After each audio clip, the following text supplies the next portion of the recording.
Extreme heat is on the way, and starting tomorrow, temperatures are expected to break 100 degrees and last for days. Good evening, and thank you for joining us. I'm Blair Best. We've got team coverage tonight. Thomas Schultz will let you know how to make sure you and your neighbors stay safe. But first, let's get to Joe Ranieri with the forecast. Joe. Hey, Blair, yeah, that fire danger is going to be extremely high over the next couple of days. You can kind of see behind me the tree branches kind of blowing a little bit in the wind. Right now, the winds are pretty light, but they are going to be really picking up late tomorrow and into the early part of next week. Combine that with the record heat that's on the way, we are going to be seeing some high fire danger and some very dangerous heat as well. As we go to the maps right now, here's a look at what we're looking at temperature-wise across the metro area. We're looking at temperatures upper 80s to the low 90s. Now, this is going to be relatively cool compared to what we'll be seeing here over the next couple of days. Now, along the Oregon coast, you're seeing temperatures right around the mid to the upper 70s. You're going to be close to 90 degrees by the end of the weekend. And as we look at highs for this afternoon, upper 80s to low 90s, I'm forecasting temperatures climbing to anywhere from 100 to 105 degrees Monday, Tuesday, and Wednesday of next week. Again, lots of watches and warnings. Excessive heat warning will be taking effect later on tomorrow, as well as red flag warnings throughout much of the state. I'll talk more about that in detail in just a few minutes. All right, Joe, thanks so much. Well, with high temperatures, paramedics are urging people to take precautions now to stay safe. Let's bring in Thomas Schultz. And Thomas, these temps could cause severe health problems. Yeah, Blair, they can. Paramedics and firefighters say high temperatures could lead to heat exhaustion. If people don't find shade and shelter, then they could also take that and turn it into heat stroke, which can be even more dangerous. Be willing to go inside or find shade. As heat arrives, Tualatin Valley Fire and Rescue paramedics say it's vital to drink lots of water and stay hydrated. Multnomah County officials say it's also a good idea to check on neighbors and crank up the air conditioning if you have it. Air conditioning is going to save lives over the next few days, so we really want to make sure that they use the AC as much as possible. Nighttime won't offer a reprieve as sweltering temperatures continue. Being able to open up your windows is not going to be an option for a lot of people. TVFNR paramedics say they're also staying cool as much as possible. That way they can quickly help people suffering from heat exhaustion or a heat stroke. We want to be able to respond to those people who need help, and to be able to do that, we have to be ready to go as well. Besides staying inside, splash pads like the one at Tom McCall Waterfront Park are a good way to stay cool.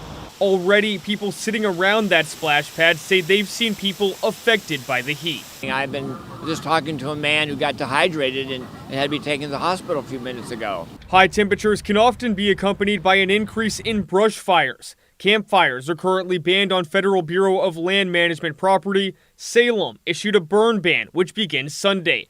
And Multnomah County announced a burn ban in June, which was phased in over weeks. Still, TVFNR is preparing for increased activity.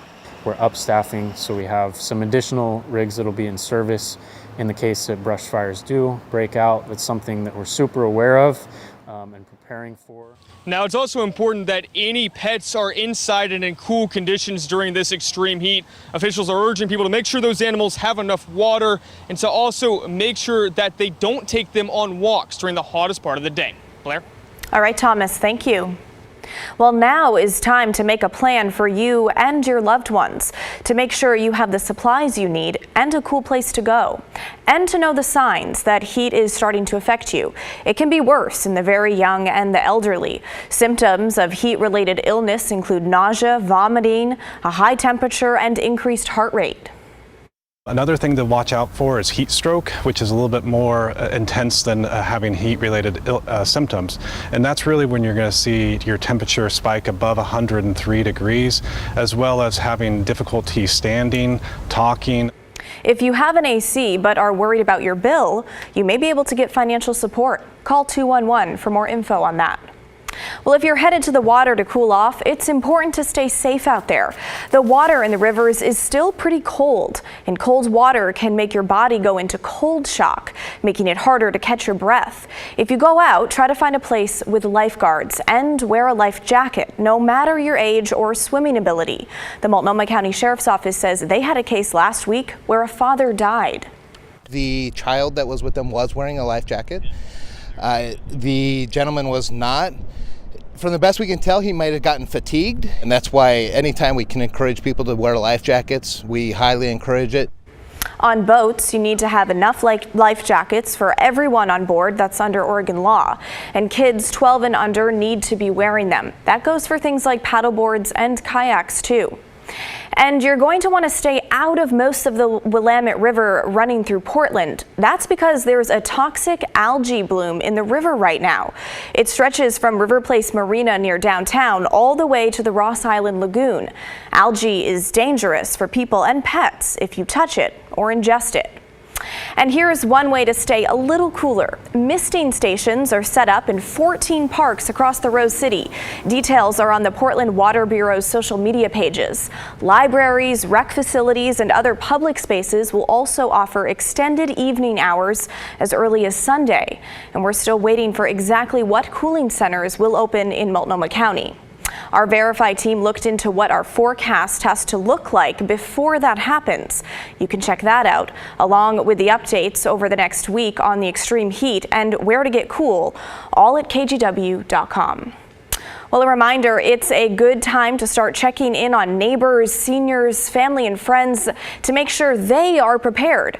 We'll keep on top of the extreme heat as long as it lasts. Your latest forecast and weather headlines available anytime on KGW.com and the KGW app. Well, the death toll in those Hawaii wildfires climbed again overnight, hitting 80. It comes as crews continue to search and continue their search and rescue efforts, and after an investigation into the state's response to the fires was announced. NBC's Steve Patterson has the latest. More heartbreaking over news here for the people of Hawaii. The death toll now rising to 80 people. That would make this one of the deadliest wildfires in American history, the second already. And that toll is expected to rise as crews continue to search through the wreckage in Lahaina. This is the road to Lahaina. It has been shut down overnight. Crews blocking this access as they've instilled a curfew. They're worried about the dangers that could be inside that town. Meanwhile, they now have cadaver dogs digging through the wreckage. They're now searching interiors in that wreckage. And that is the reason why that toll expected to rise, because so much of the town still has not been scoured till its fullest extent. We're talking about thousands of structures razed, burned to the ground, including homes, thousands of people homeless, living in their cars, trying to learn what's next, needing food, water, shelter, fuel, all of these essential needs, especially here in Western Maui.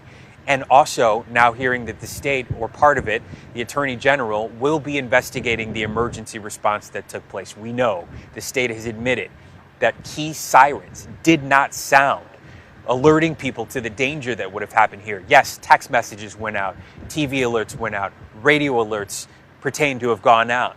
But that was after people lost power, so it was very hard for those folks to get those messages. There is now going to be an official review of the events that took place leading up to the fire, but the main operation, search and rescue, and now mainly recovery. I'm Steve Patterson, NBC News. Just a terrible tragedy. Well, if you want to give to help the people of Maui, you can make a donation to the KGW Northwest Response Fund. We're partnering with the American Red Cross on this. Red Cross volunteers are on the island, opening shelters and providing evacuees with a safe place to stay.